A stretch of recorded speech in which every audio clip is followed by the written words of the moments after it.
So welcome to this session on Wednesdays on the Edge. We did being interrupted, so to speak. We've done that for 4 weeks. We're now going to be interrupted another way. And today we're going to learn about Black theology from Professor Anthony Reddie. Just to remind you that we have for another couple of weeks the Global Images of Christ, which is an exhibition in our cathedral. And this does link in with that in parts, not completely, but in parts. So let me pray and then I'll hand over to Liz. Lord Jesus Christ, who reached across the ethnic boundaries between Samaritan, Roman, and Jew, who offered fresh sight to the blind and freedom to captives, help us to break down the barriers in our community. Enable us to see the reality of racism and bigotry, and free us to challenge and uproot it from ourselves, our society, and our world. In the name of Jesus Christ, amen. Amen. Well, it's a great privilege today to welcome Professor Anthony Reddie to be with us and speak to us about Black theology, the first in our series of introducing different theologies. Anthony's currently working on a Legacies of Slavery project in Oxford, and recently has been nominated to the Racial Justice Committee, which is brilliant. And I decided to spend Lent this year reading Black theology and read Anthony's book, Is God Colorblind, which was brilliant. So it's fantastic to have you with us, Anthony, and thank you very much. We look forward to what you've got to say. Thank you. Okay, so what I will do is I'll speak for, look at my watch, for about 25, 30 minutes. So no more than that. I've got my watch in my hand. I come from a tradition of why use one word where several words will do. So, so I do like the sound of my own voice. Anyway, so I will try and be disciplined and speak for about 25 minutes or so, and then give enough time really for questions and reflections. I want to kind of root this very much in a more practical sense around the church and discipleship. Clearly, people do PhDs in Black theology. I supervise people in it, and I myself did a PhD in the subject back in 2000. But that can be somewhat abstract. So I want to kind of root it much more within the context of the church, and particularly within the Church of England, because I assume that most of you here are Anglicans. So, so we'll do it within the Church of England. About 6-7 months ago, when the report from Lament to Action came out, and that came out of the Racial Justice Task Force that we set up by the two archbishops, there was a lot of stuff on Twitter, a lot of disinformation on Twitter, mainly from conservative white Anglicans who were sort of dismissing the report before it even came out. A lot of it was leaked.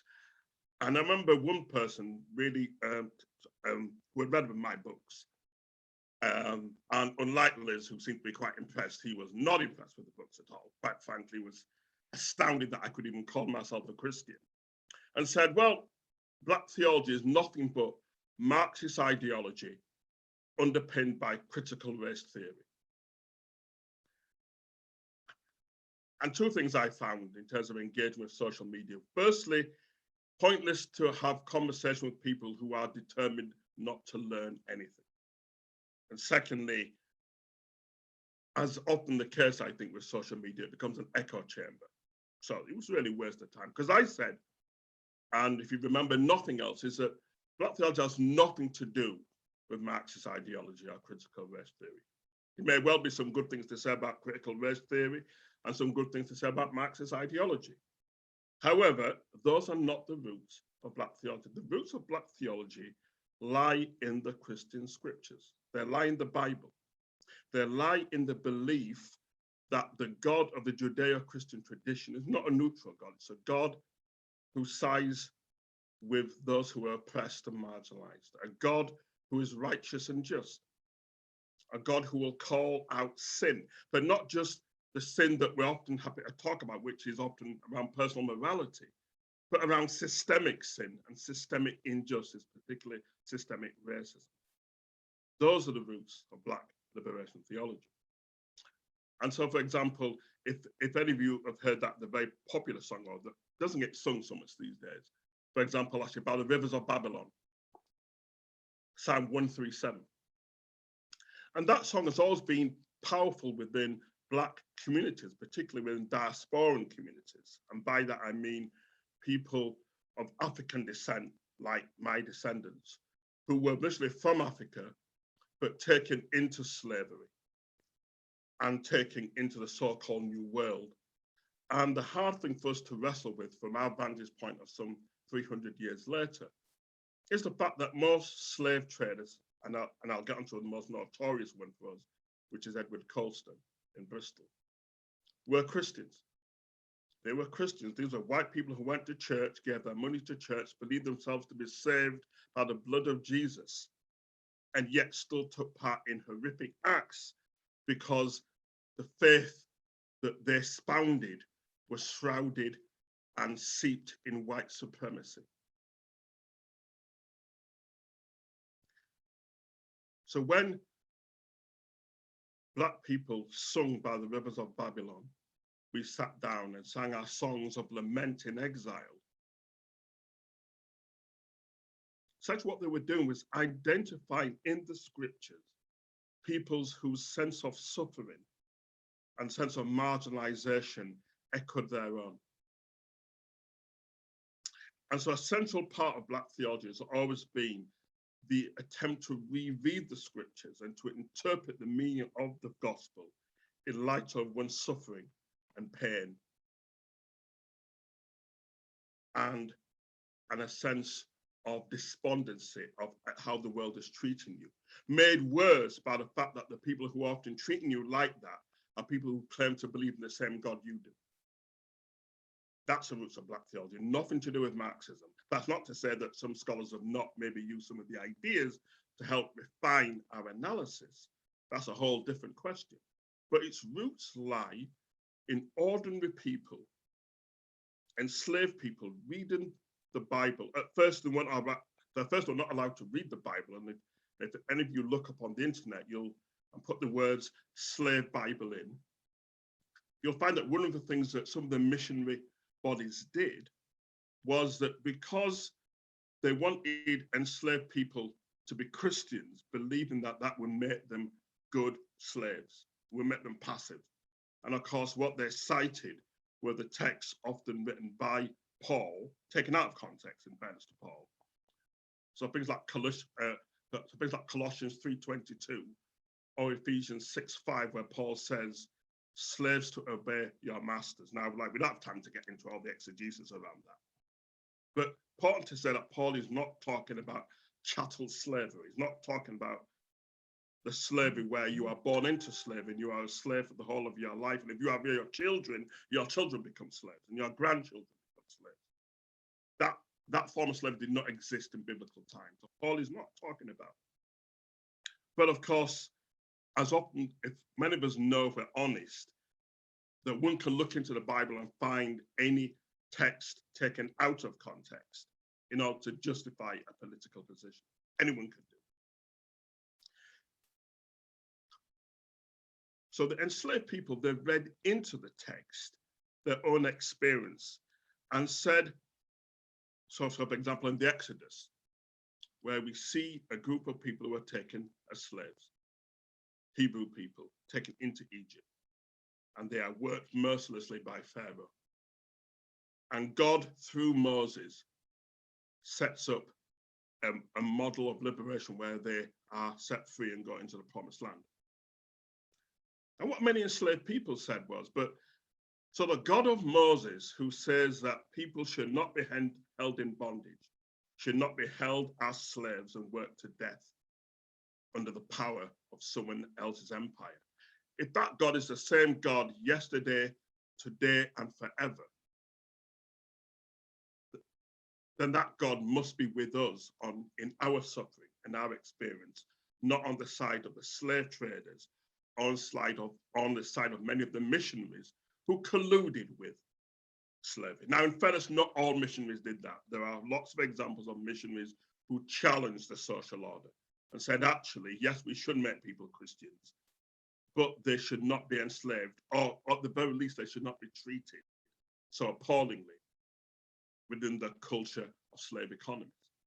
But they were the minorities. Most missionaries and most white Christians were happy to go along for many, many years, hundreds of years, colluding with a warped version of the faith that somehow made it acceptable to believe in Jesus Christ on the one hand and make profit from the selling of black flesh on the other. So black people read into the scriptures. They saw their own experience as being analogous to the activity that God was doing on behalf of an oppressed people, particularly within the Hebrew scriptures, of what we often call the Old Testament. But however, their greatest inspiration was Jesus himself.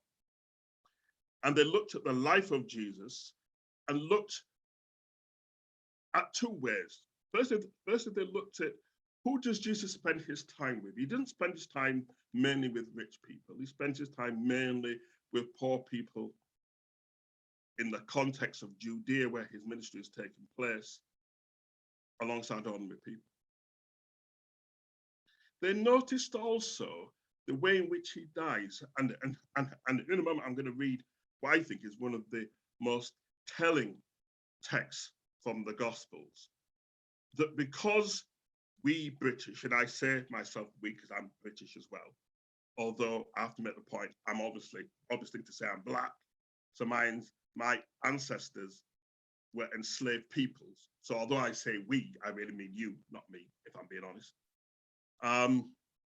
It's a way in which when you have an empire, and Britain had the biggest empire the world's ever seen, in which Christianity then becomes the justification for empire. The truth is we read the text not through the lens of oppression and marginalization, which was Jesus' own experience. We read the text really through the eyes of power and distort it. And distort it so well that we don't even notice that we are distorted. So let me give an example. This is John's account of Jesus before Pilate. They brought Jesus from Caiaphas into the Praetorium, and it was early, and they themselves did not enter. And they did not enter the Praetorium so that they would not be defiled, but might eat the Passover. Therefore, Pilate came out to them and said, "What accusation are you bringing against this man?" They answered and said to him, "If this man were not a criminal, we would not have handed him over to you." So Pilate said to them, "Take him yourself and judge him according to your law." The Jews said to him, "We are not permitted to put anyone to death." Remember that line. We are not permitted to put anyone to death. This happens so that the word of Jesus, which he said indicated the kind of death he was going to die, would be fulfilled. Therefore, Pilate entered the Praetorium again and summoned Jesus and said to him, "You are the king of the Jews." Jesus answered, "Are you saying this on your own, or did others tell you about me?" Pilate answered, "I am not a Jew, am I? Your own nation and the chief priests have handed him over to you, and handed him over to me. What have you done?" Jesus answered, "My kingdom is not of this world. If my kingdom were of this world, my servants would be fighting so that I would not be handed over to the Jews. But as it is, my kingdom is not of this realm." Therefore Pilate said to him, "So you are a king?" Jesus answered, "You say correctly that I am a king. For this purpose I have been born, and for this I have come into the world, to testify to the truth. Everyone who is of the truth listens to my voice." Pilate said to him, "What is truth?" After this, he came out again to the Jews and said to them, "I find no grounds at all for charges in his case. However, you have a custom that I release one prisoner for you at the Passover. Therefore, do you wish I release for you the king of the Jews?" So they shouted again, "No, not this man, but Barabbas." Now, Barabbas was a rebel. Stop there. Amen.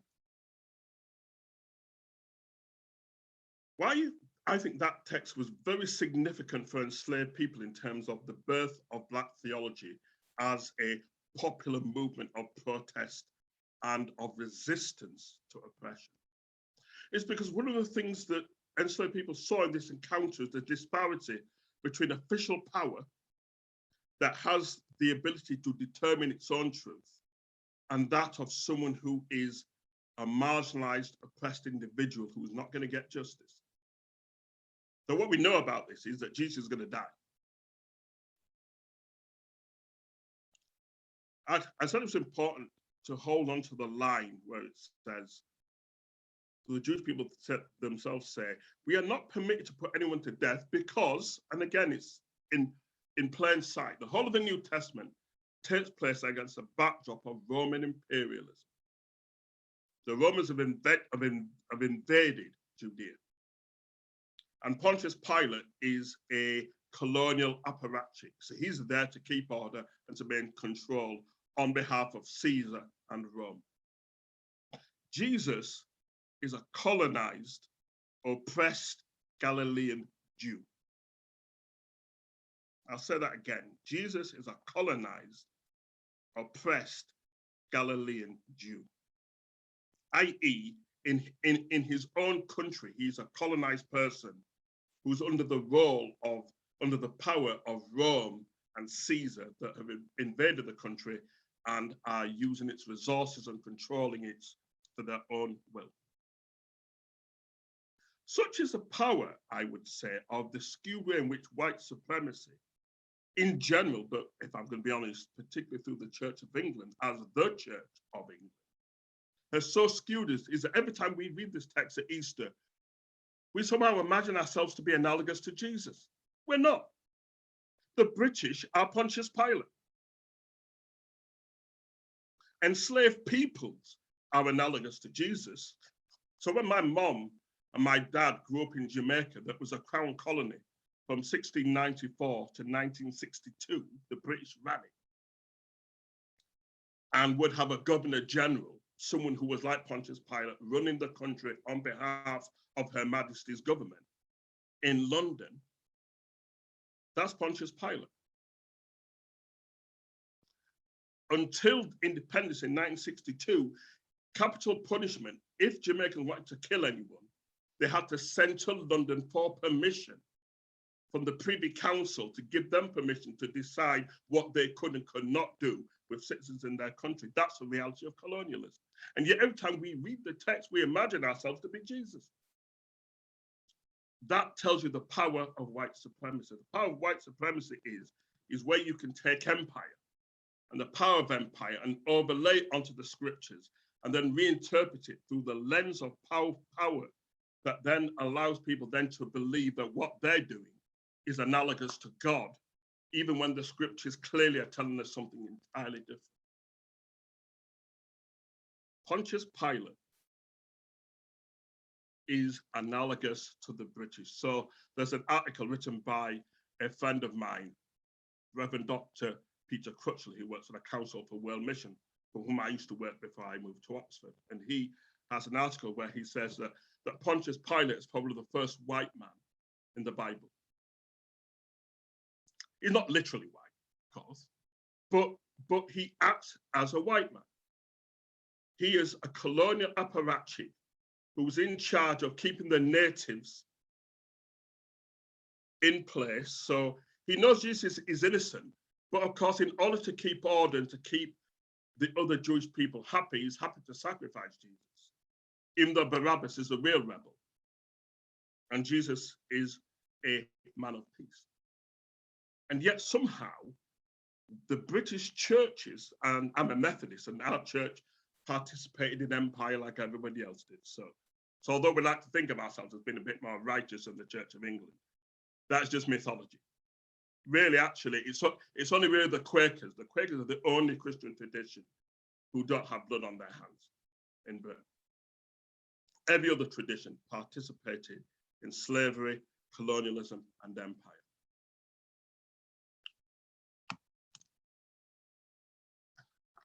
And so why is that significant for Black theology in Britain?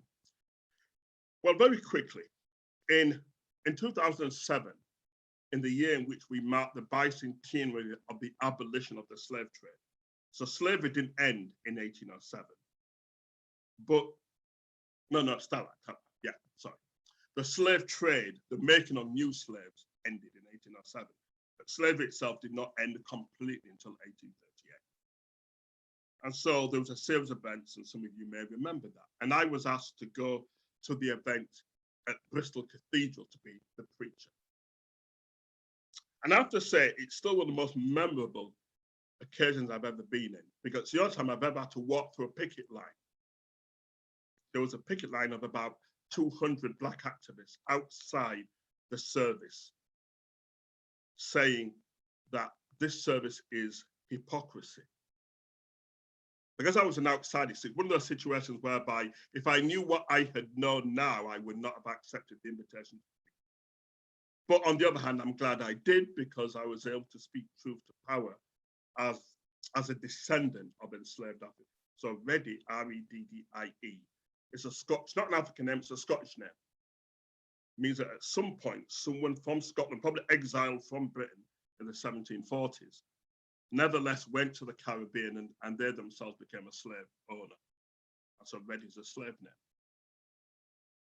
And the reason why so many activists were incensed at the hypocrisy of the Anglican diocese having a service to mark the end of slavery is because at the same time, in the parish church in Clifton, there had been an annual service in honor of Edward Colston, a slave trader. And that service had been held every year from 1720 and was only stopped in 2016. Only stopped in 2016. The man's a slave trader. It is reported that he shipped around 100,000 people and made himself the equivalent of a billionaire in modern money. And yes, because he was very generous, he gave millions of pounds to the Anglican Church, particularly to this parish in Clifton. Gave millions of pounds to the city, so there are many schools that are named after him, parks that are named after him, there's a big concert hall named after him. He is a respected person in the city with his prominent statue, but he's a slave trader. And I remember some of my own family who, as Christians, were pleased that I was doing this service because they said, Anthony, as Christians, we still believe in reconciliation. I still believe in reconciliation. So even though I felt uncomfortable walking through this picket line of Black activists, I still felt it was right to take part in the service. But I understood their anger of the hypocrisy of having a service to mark the end of slavery and yet still celebrating the life of a slave trader. So long before his statue was thrown into the harbour, there had been a long campaign to have the statue moved. And the city council and the local church said no, because he was a great philanthropist. At I think the last act before his statue was pulled down was for local Black people to say, well, at the very least, let's have a plaque on the statue to say that he was a slave trader. And apparently the city council then said no, because we put a plaque saying he's a slave trader, it will impugn his reputation. But he was a slave trader. Not only did he ship 100,000 people, it is reputed he also gave instructions to the masters of the ships that he owned, that if an enslaved person was sick or not particularly robust, and i.e. would not make a good sail in the Americas, they were instructed to throw their bodies overboard in order to claim all the insurance. And it's reckoned that 1 in 5 people he shipped was thrown overboard. This is someone who's celebrated until 2016 by the Church of England as a great individual and a philanthropist for the city. So Black theology does 2 things very quickly. Firstly, it is a theology of liberation. It's a theology that seeks to rehabilitate Blackness, to say that all the negative stereotypes around being Black are overturned, that God is revealed through the suffering of Black people. And if white people want to be in in solidarity with God, if they want to live out their discipleship as true disciples, then it's not enough to be non-racist. White people have to be anti-racist. There's no neutrality when it comes to racism. Either you're anti-racist or you are, if not a racist, then you're colluding with racism. So Black theology is a theology of protest that critiques white hypocrisy and white power. But not just the extreme version that kills George Floyd, but like the much more subtle version that allows a statue to stand and a service to be done in honor of someone who quite frankly helped white people, but not Black people. And so long as white people were helped and they can feel comfortable under the aegis of empire, then that seems to be okay. And it's very interesting how quickly white authority was able to condemn the pulling down of the statue. And yet when you ask many of the people who were condemned that, had they ever sided with the protesters who for 30 years have been asking for the statue to be moved, they didn't say a word. Actually, what that still tells me is that property is still more important than people's feelings and bodies. Black people's feelings and bodies. So in summation, Black theology is a theology of liberation. It's a theology that seeks to see through the scriptures the heart of a God who is on the side of the oppressed and the marginalized, and calls for repentance of all of us, but particularly those people who hold power and exert it inequitably on others. And we see it most forcefully through the life of Jesus himself, who was colonized and oppressed, and in the end, executed by a colonial regime that wanted to send a message. If you want to kill someone, it's relatively easy. Even in first century Judea, if all you want to do is kill someone, a spear to the chest will do it very quickly. The whole point of crucifixion is it drives terror into the community who are trying to resist. And it says, if any of you try to resist our power, this is the gruesome death that you will die. And the best comparison to that is a book by James Cone called The Cross and the Lynching Tree. Cross and Lynching Tree, I'll put that into the chat box, where Cone compares lynching in the American South to crucifixion and says, in both contexts, what you have is a form of state-sanctioned terror. Jesus doesn't die how white people die. White people don't die like that. That's how Black people die. I'll stop there. Thank you, Anthony. Okay, questions, comments. Black theology as protest and critique, Black theology as liberation, Jesus as living in the colonized country. Jane. Yeah. Thank you very much. It's ironic that you mentioned Marxist ideology, Anthony. Despite the Russian icons behind me, I am Church of England, but I have lots of friends in Russia, and you would be in trouble if you went to Russia. You know, nobody would applaud you for Marxist ideology there. No. I have had a nano conversation with a priest about who agreed that racism was wrong, but it's so endemic in Russia. It is unbelievable, and as our footballers have obviously found out.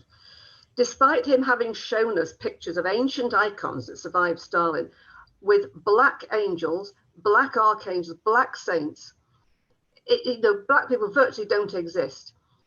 I agree with you totally. You've either got to be anti-racist or you're a racist. I mean, there's no sitting on the fence with it.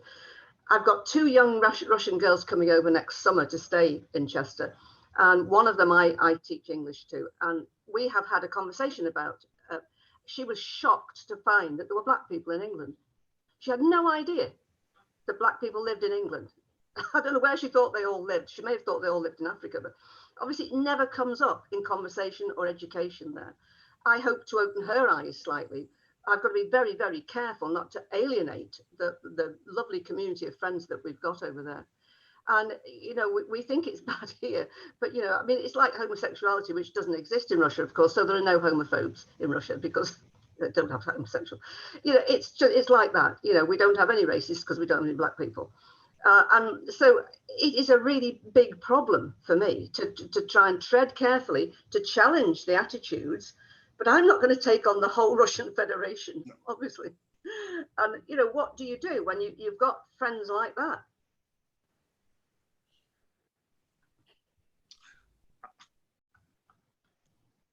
So firstly, I think one of the things about having friendships is it's that genuine friendships allow for a kind of conversation that doesn't happen so much if someone's a stranger. So for example, I've had friends who have used inappropriate language, and what I've been able to say to them, generally as friends, to say, as your friend, that term you use is actually quite offensive. And so I think there's something about a pastoral relationship that therefore doesn't point the finger and jab at someone. But I think at the very least, take seriously our Christian teaching that we are our brothers and sisters' keeper.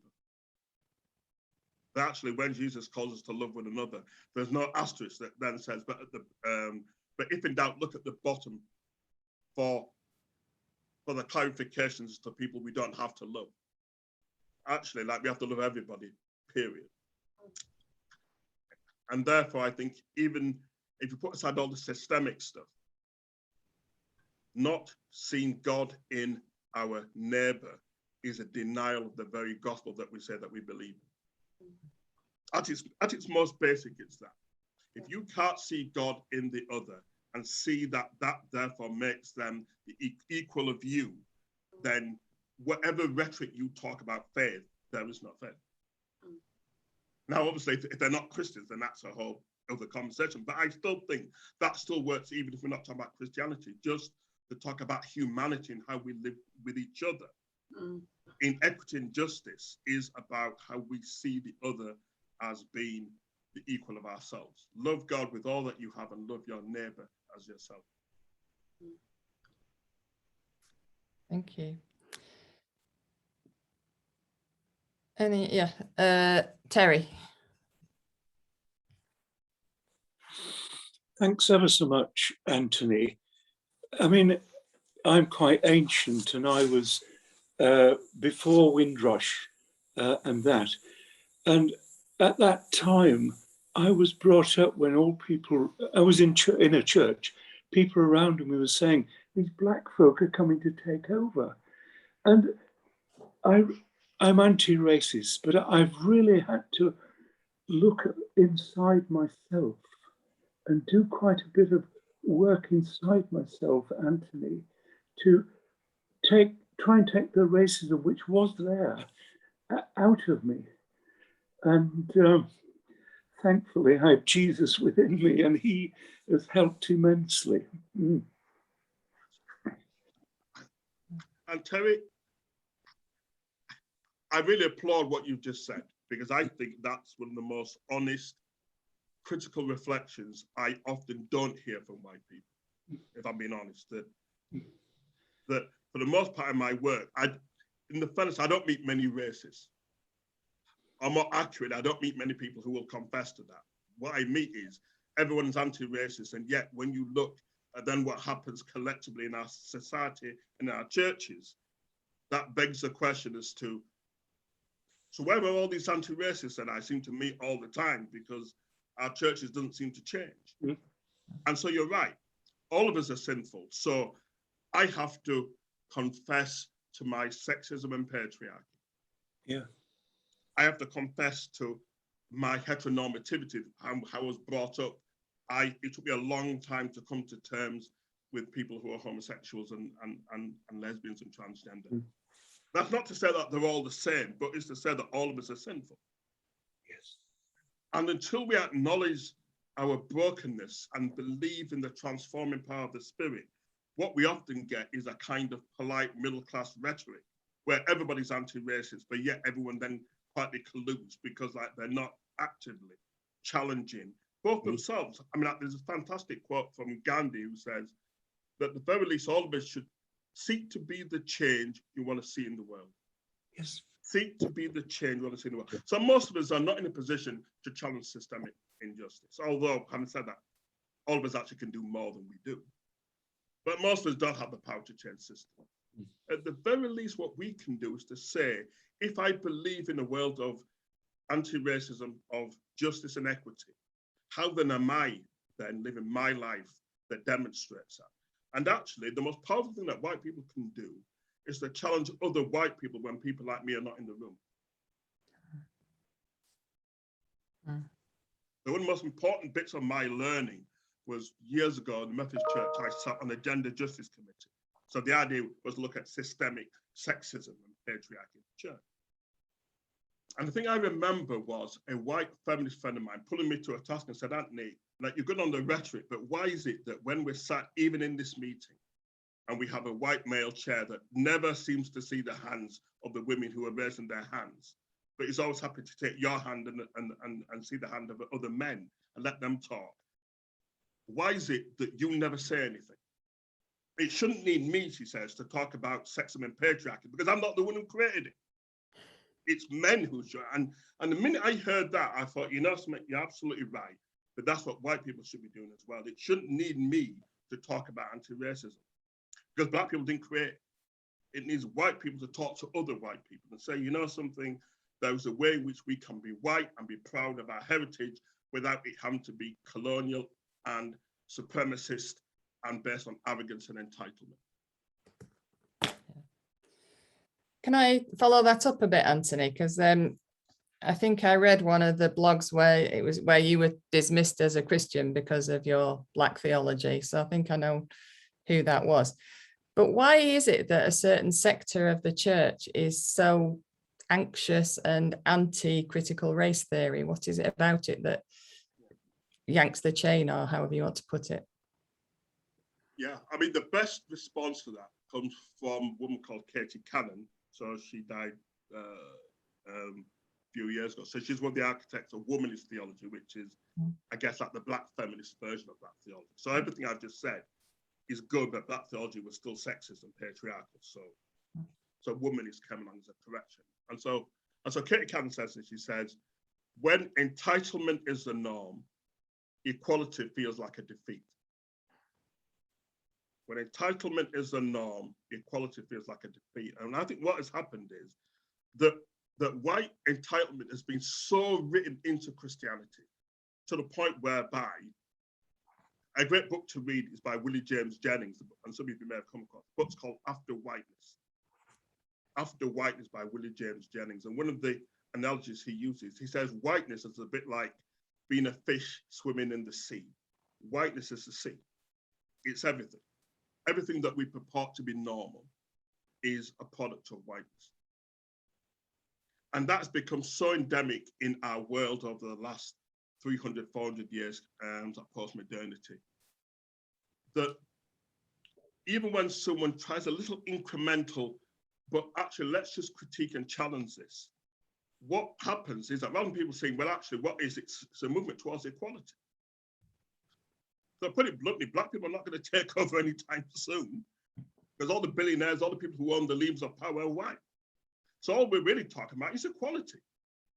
But of course, here's the thing, if your existence is based upon a sense of entitlement, where privilege is so built into you. So for example, one of the things I remember giving a talk in a very, a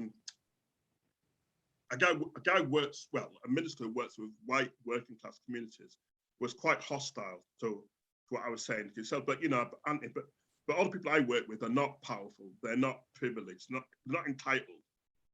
You're not talking about them. I said, I'm talking about them, because here's the thing, for all the problems they have, that when they wake up, being white isn't one of them. I know that no matter how successful I am as a Black person, I still have to be careful about how I engage with the police. I still have to be, I've worked in Oxford, I'll say this very quickly, I worked in Oxford for the last 18 months. And it's interesting, no matter how often I work, I can walk in with white colleagues who will walk straight into the college and yet the porter will always stop me. I'm Professor Anthony Reddie, but yet in the porter's mind, a black person is either a cleaner or a cook, but can't possibly be an academic, even when I'm wearing the gown. I'm wearing the gown, for Christ's sake, and I'm walking and I still get stopped. So being poor and white is a real handicap, but let's be honest with you, the whiteness is not an impediment. Therefore, that sense of entitlement is the entitlement of not even have to think about it. Being in a non-white body positions you in a negative space in a country that's defined by white supremacy. So yeah, so basically it's about, it's a defensiveness around entitlement. Thank you. Thanks. I think time's up, is it, Jane? So over to you. Thank you so much. Lots of food for thought there to go away and look at the Bible and our way we live with a different lens, I think, and examine ourselves. Thank you so much, Anthony. That was very refreshing. And we have a gap. We have nothing for a week. And then on the 3rd of November, Professor Nicholas Slee is going to come and talk about feminist theology. So do join us then, everybody. And happy thinking and happy Bible reading until then. Okay, thanks for joining us. Yeah. Bye. Thanks very much.